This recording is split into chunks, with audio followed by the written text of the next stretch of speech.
Michelle, welcome to Profit is Protest. How are you today? Thank you. I'm wonderful. Thank you for inviting me. I'm so happy to be here and connecting with my good old friend Shaneh. So happy. Well, it was such a cool, I don't know, progression of events. Like we met 2018, 2019, Back in the old days. That's when we pre-COVID, met. pre-COVID, right? Yes, absolutely. Well, pre-COVID, yeah. And that seems like even further away than, just 7 The years. 1900s. No. Exactly. So pre-COVID, and we've of course followed each other on social media, but life lifed, and so we hadn't spoken in 4 or 5 years. A good while. Yeah. Yeah. What I love about you is that we are in the same industry and hold a lot of the same philosophies because in general, our industry not very progressive. Absolutely. Absolutely. I think, it was a little bit of a shock to me. And I guess we'll talk about an organization in a minute, but we were put into sort of like these accountability groups. And, Mhm. I'm in Los Angeles, California, like liberal capital of the country, right? Right. And we were put into these accountability groups and everybody was in California. I think there was one Arizonan and everybody was Californian. And I sort of expected we all had the same sort of philosophies. And over time, I realized that that wasn't the case. Mhm. And I don't know, I'm naive and thinking whatever I think and realized, oh, yeah, accounting as a profession, it sort of lends itself to um, more conservative, especially fiscally conservative points of view for sure. Sure.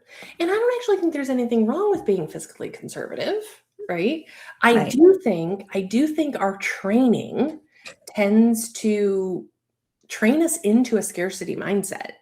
Mm, okay. And I tend to believe that like my money mindset impacts my client's money because I'm the one touching that money. And to me, that's energy.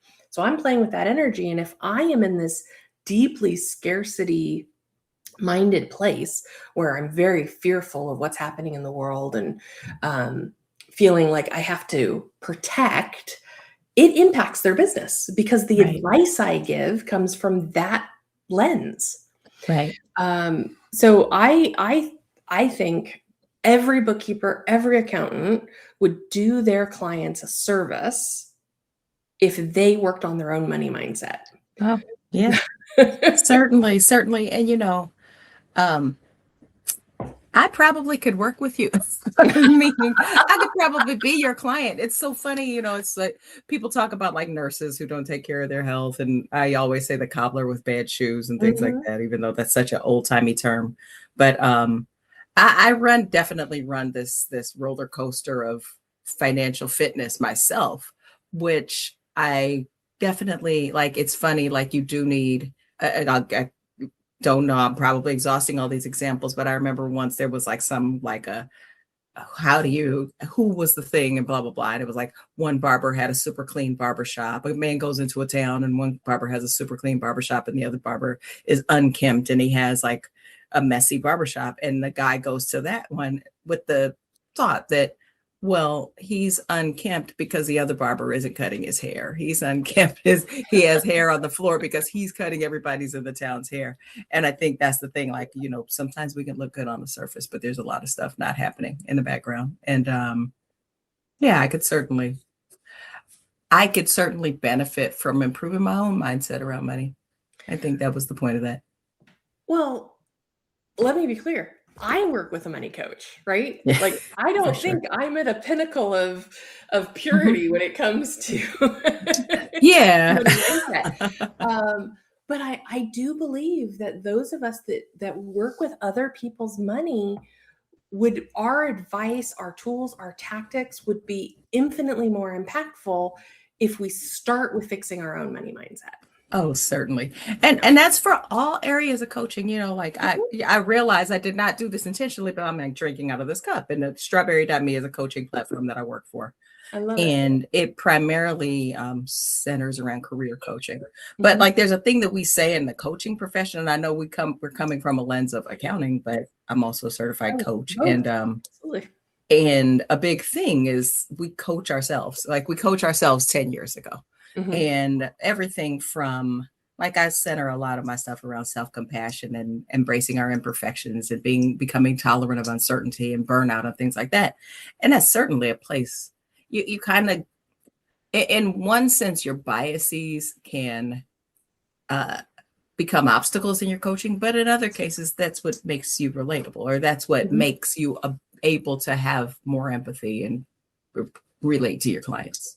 Yep. So certainly, I know nobody's perfect when it comes to money, and the system is broken. Like, let's not, The system the is system is absolutely broken. broken. That's why we're talking today. Yeah, absolutely.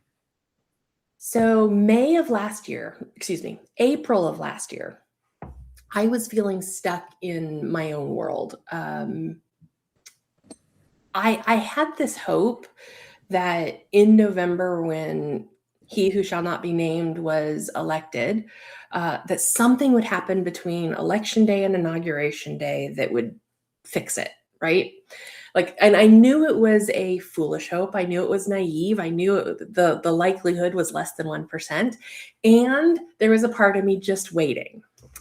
Obviously, that didn't happen. So from inauguration day till this thing that happened to me in April, I was truly stuck. I was Mm. stuck in my feelings. I was stuck in my business.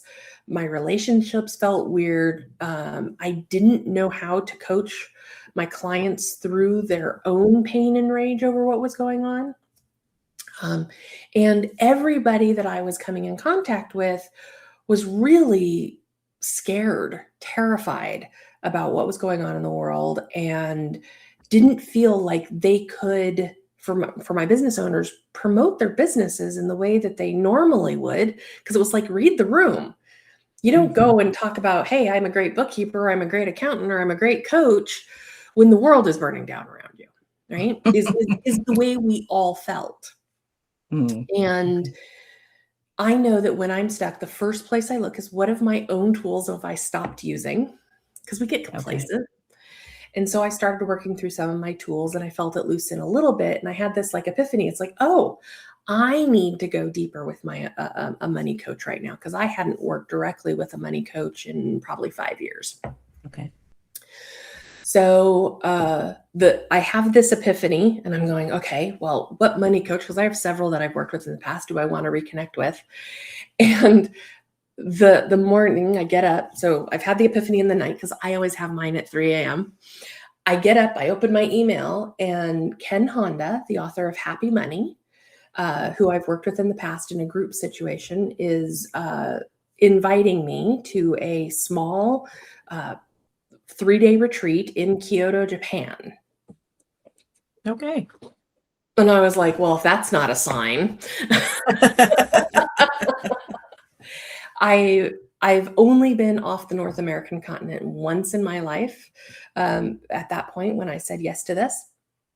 And it was terrifying, right? I know that Americans don't have a good reputation across the world. So there was a part of me that was scared that I would show up and people would just hate me for being an American. I was terrified of the language barrier, because Japan, right? Yeah. I don't speak Japanese. Like, it was a big leap. It was a Mhm. growth edge for me to say yes to it. But I did. And in April, I went, had an amazing experience, only got yelled at by one taxi driver. Um,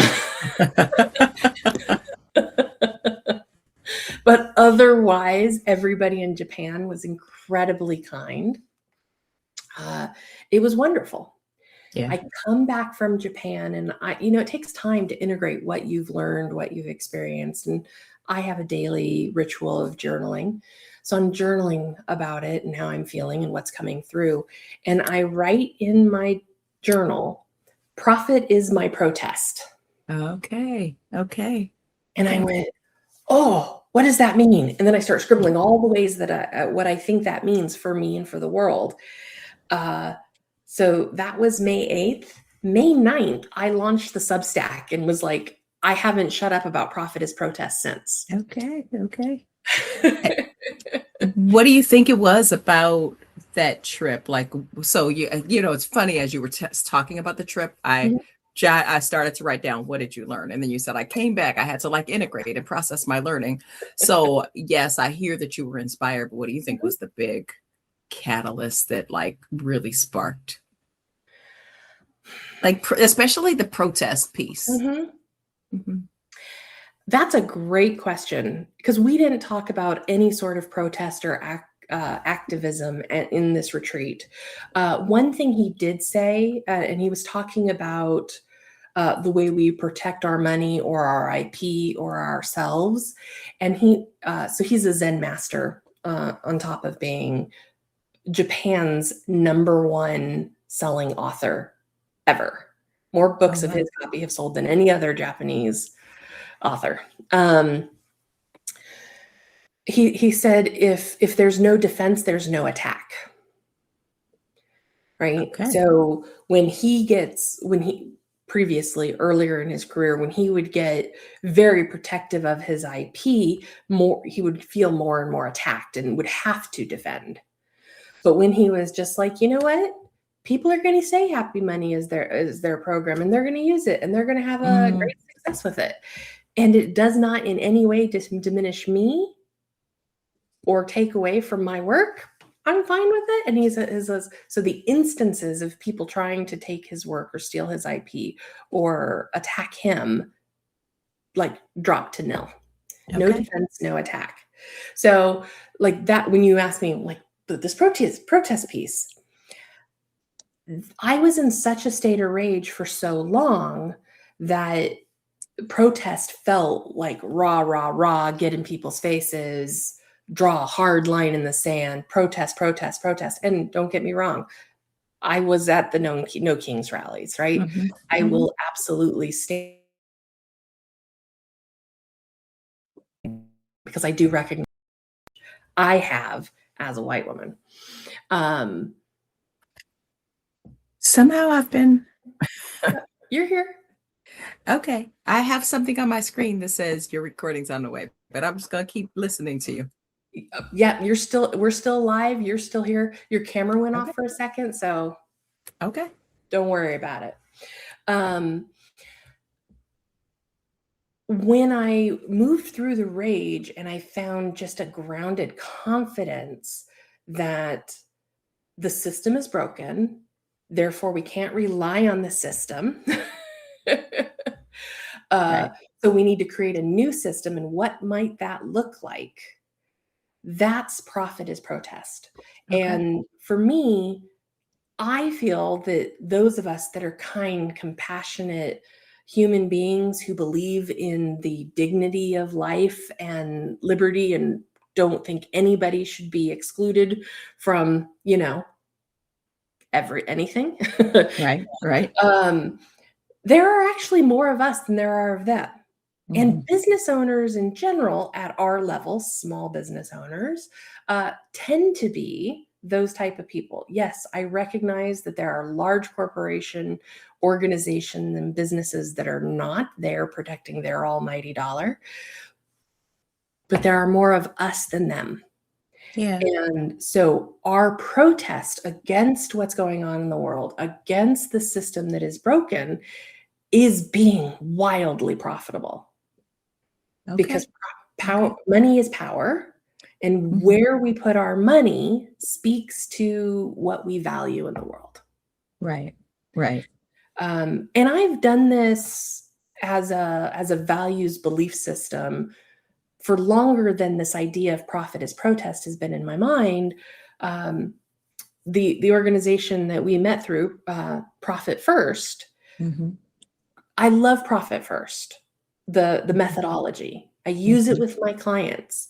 When I've met and spoken with Mike Michalowicz, he seems like a great guy. And when the COVID hit and the George Floyd riots, right, all of that was going on. There weren't riots. I don't know why I said that, but George Floyd was murdered.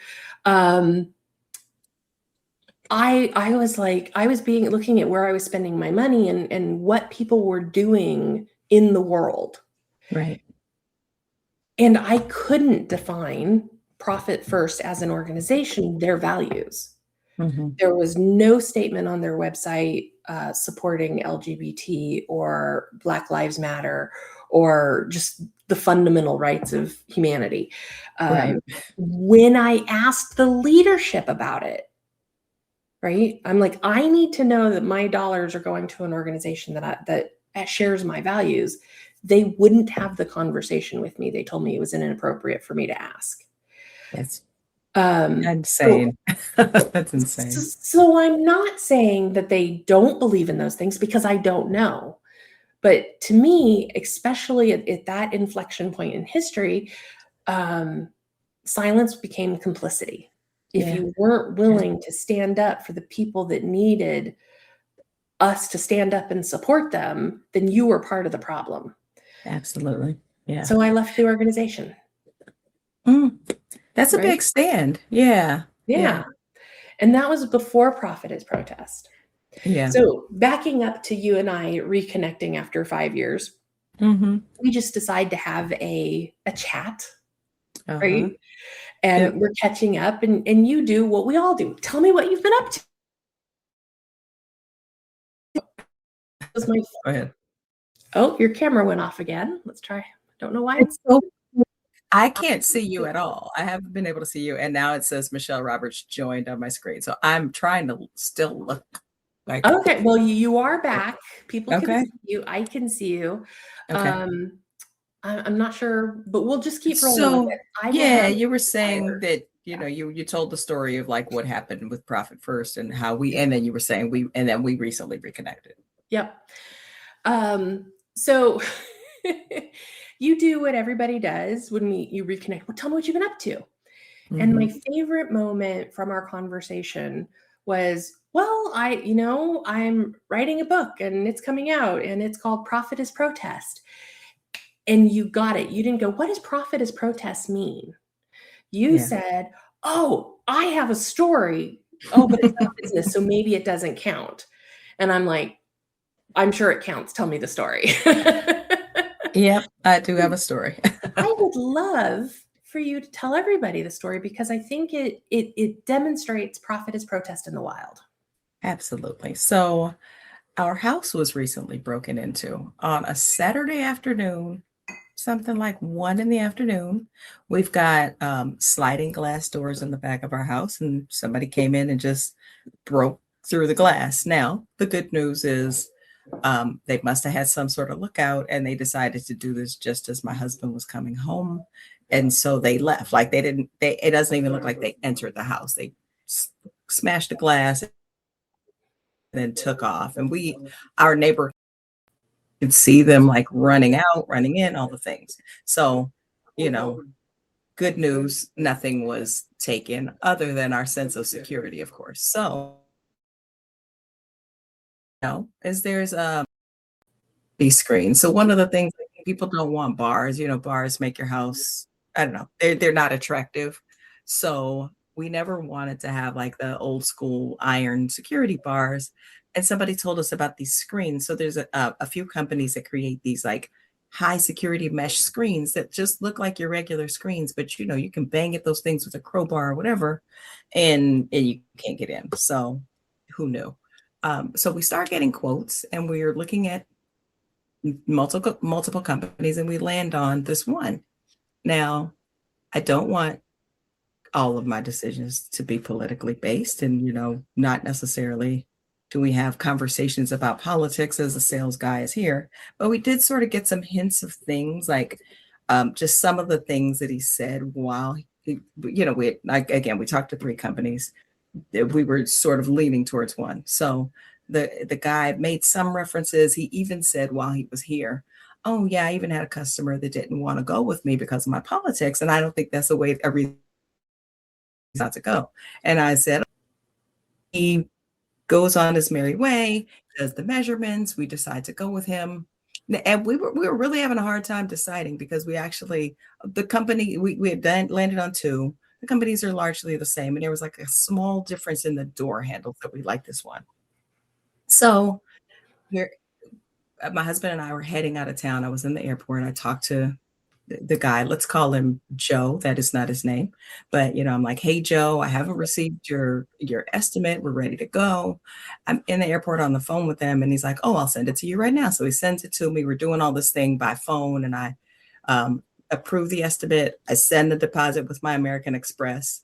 And he's like, "Oh, yeah. Well, by the way, where are you going?" And I said, "We're going to Portland." And he says, "Oh, watch out for Antifa." I was like, I can't believe this man said this to me. And I wish I could see your face right now, Dana. I'm just talking. I'm rolling my eyes and shaking my head. And I was just like, I don't even understand. And I said, "Oh, wow. Like that didn't sit well with me." And then he said, "Oh, wow. I'm sorry." I said, "I actually think anti-fascism is not a bad thing. I think we should all be against fascism." And so I say, "Okay, thank you. Talk to you later." I get off the phone and I look at my husband and I say, "Let me tell you what just happened." And I think I said a few more things. I said, "You got to know your audience, and you know that like 92% of Black women voted for Kamala Harris. Like, I'm definitely on a different side of the spectrum than you." And that was before I got off the phone. Yeah. And I said, like, this just doesn't sit well with me. Like, I know that the screens inherently aren't political, but I only have one way. Like you say, profit is protest. I have one way to really express what matters. And this is a powerful way. And let me tell you, these screens are expensive as heck. And so I called him back and said, and I could tell he knew that I didn't like it, and his energy shifted, and he knew he had made a mistake. I called him back and I said, "Look, Joe, this isn't going to work." And he's like, "I'm so sorry. I'm so sorry. I shouldn't have said anything." And I said, "You know what? It's not just about saying it. It's about the things that you're believing. Like, Antifa is not even a thing. And what media are you watching that is having you at this place where I don't know what kind of misinformation and disinformation you're believing, but it really is important to sort of like understand, not just understand the room and to protect your business, but also understand that there are bigger issues at play." So I'm torn. Like, I definitely feel like I did the right thing, but I also don't know if the message he walked away from was, "Okay, that's the last time I talk about politics at work," when it's a bigger issue that like lives are at stake, ICE is still killing people, et cetera, et cetera. So that's my story. I love that. Because first of all, the way it sounds like you responded wasn't like it wasn't with anger. It was like, Right. yeah, there's definitely issues that should not be ignored. I'm curious about the media you're watching, beliefs you're holding, right? You were kind and boundaried. Yeah. That's beautiful. And that's it. Like, boundaries are only as good as what you're willing to enforce. So I could talk all day about, and that's where like I was a little upset with myself that I would move forward and had even hung up the phone and said thank you and then called him back. But I'm really proud or happy that I did call back. And and to his credit, he didn't try to do anything like, "Oh, well, once you put in the deposit, it's too late." I mean, of course, I would have called American Express and said, "Cancel that." But, Right. but we have few ways to express ourselves. I mean, we can run for office, we can speak out, but our dollars are very, very powerful. Yeah. Well, because of the way capitalism and our society is set up, and I don't have a replacement for capitalism, right? Capitalism is the system we have, though it's being more used like cronyism or what they call late stage capitalism, because I don't think capitalism as itself is bad personally. But I don't have a replacement for it. So that means money drives power. Okay, great. If money drives my hands, when I use my money in a way that supports my values. Like I don't shop at Target anymore because of the way Yeah, they rolled back their DEI program. absolutely. However, because deciding that not shopping at Target is aligned with their values, it really did start to hurt some incredible Black entrepreneurs who had gone all in with Target. So it's like, okay, I'm not shopping at Target. Where can I still shop and Yeah. support Black entrepreneurs, right? So it's like you got to weigh both sides of the equation. I mean, so that is like more testament to how broken it is, though. And I don't have a replacement either. Mhm. I definitely think that there are major strides being made with like the DSA movement, Democratic Socialists of America movement. Yep. I love And Donnie. yeah, right. I mean, he's definitely showing that things can get done, and despite all of the naysayers, right? And this idea that capitalism is being dismantled, or they try to like, I think the bigger problem too is that there's this need for people to create sides to say Mhm. that. And I think even you and I at the beginning, like when I was talking about being in a group of people and recognizing that my viewpoints were different, there's almost like this um, inherent side creation, but it's not about, there's so much. You said there's more of us and more of them. I think that was one of Mhm. the things too, but I Sure. think there are also more people in general on whatever side, for Mhm. lack of a better word, that believe in common humanity, that believe in things, Yeah. but there are some huge forces out there trying to create division, and it's working, Yep. and it has worked. Yep. So to the extent that we can continue to exercise compassion and exercise our values in responsible ways, I don't know, I'm still this like naive optimist that change can happen. I'm with you, and I will proudly wave my naive optimistic flag daily, Mm-hmm. multiple Mm-hmm. times a day, because change happens when those of us that show up and believe that something different is possible show up to do the work, And do the right? thing. And do the thing. Yeah. And we have to do the uncomfortable things too, right? So it's Oh, not, absolutely. naive optimism doesn't necessarily mean stupidity, right? It just means, well, if you lose hope, then you will stop, Yep. have hope, and continue to act. So, Yep. yeah. Well, one of the reasons that I believe so wholeheartedly in test is because what I'm saying is that those of us that have hope and believe in the humanity of every individual, we need to be deeply, profoundly resourced so that we can make the change. And if we focus just on all the negativity in the world, on all the horrific stories coming out of this administration, all the ways that they're trying to destroy the rule of law, like if we focus on that, we stop being able to do our good works in the world. Mm-hmm. Mm-hmm. Right?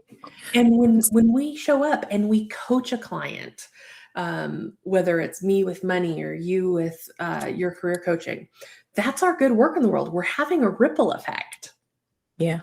Yeah. And for that period between January when the inauguration happened and my profit is protest, I stopped doing my good work in the world. I mean, I did just what needed to get done to be in integrity with my commitments, but I couldn't in those moments because I felt so uninspired. What's the opposite of optimistic? Pessimistic. Pessimistic. Thank you. Like the word was totally escaping me. So pessimistic that I didn't have any creative spark in me. There was no hope, no joy, which meant there was no power. Mm. Mm. Now, one of the things that I encourage anybody who is like willing to look at their money and their values and kind of apply profit as protest to it is discernment. Like I'm not a fan of Meta. I'm actually not a fan of any of the social media Social media. platforms, Yeah. right? They all have problematic issues. right? Including the one we're on right now. Absolutely. Yeah. And I'm not going to cut my nose off to spite my face, Yeah. right? I could go off all social media as part of my protest and limit my ability to reach more people. So I have to Yeah. decide in this moment what currently is more important to me. Yeah. And I just went to a coaching event where Mhm. the topic was community building. And there was a panel of speakers who have successfully built communities. And there are different ways to do that. Like one was 100% completely anti-social media, and his method, and he's a very successful person in the coaching world. But he's all about word of mouth. Mhm. Whereas others obviously still use Facebook groups and other online Yep. media in order to do that. And yeah, like whatever is most effective. And if you believe that you've got a message worth sharing, you've got to find the media that's going to attract the people. Yep. And for you, it looks like Substack is one of those, right? Yeah. I love Substack. I love all the reading I get to do. I meet incredible people. So there's been a couple comments in the chat that I love and want to highlight for anybody who's watching this on replay, because I don't know, the chat doesn't show up there, right? So there is a Substack called Cut Off the Spigot. Bex introduced me to it, and they mentioned it here in the chat. They do incredible research on, like, okay, if your value alignment says no more Google, here are your Google alternatives that Mm-hmm. are doing good works in the world. And it's really, really fantastic. I have to agree. I love that Liz Lawless has a family motto.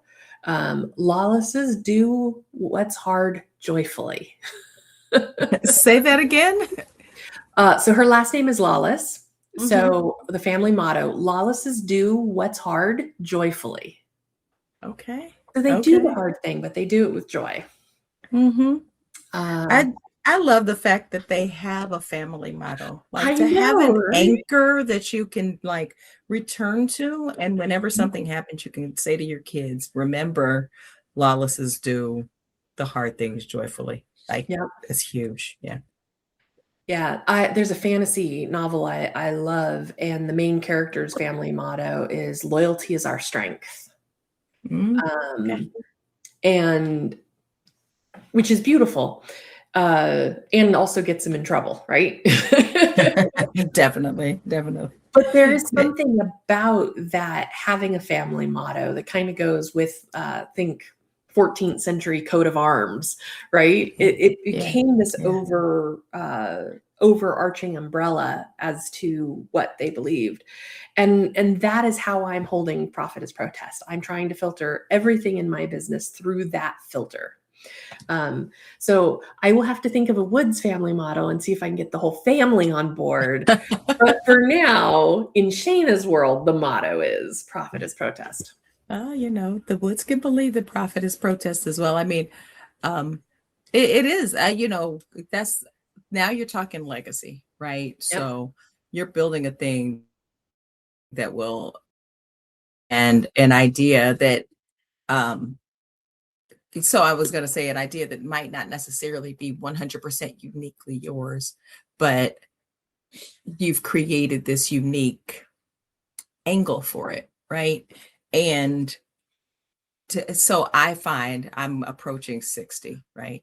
And without having my parents around anymore, I've found as I've gotten older that there's so many unanswered questions. And for your um, posterity to be able to look back and say, here's this idea that Shayna created, here's what Shayna believed long after you're gone. And I hope this isn't too morbid or anything, but there's just something about having a real legacy to leave that matters.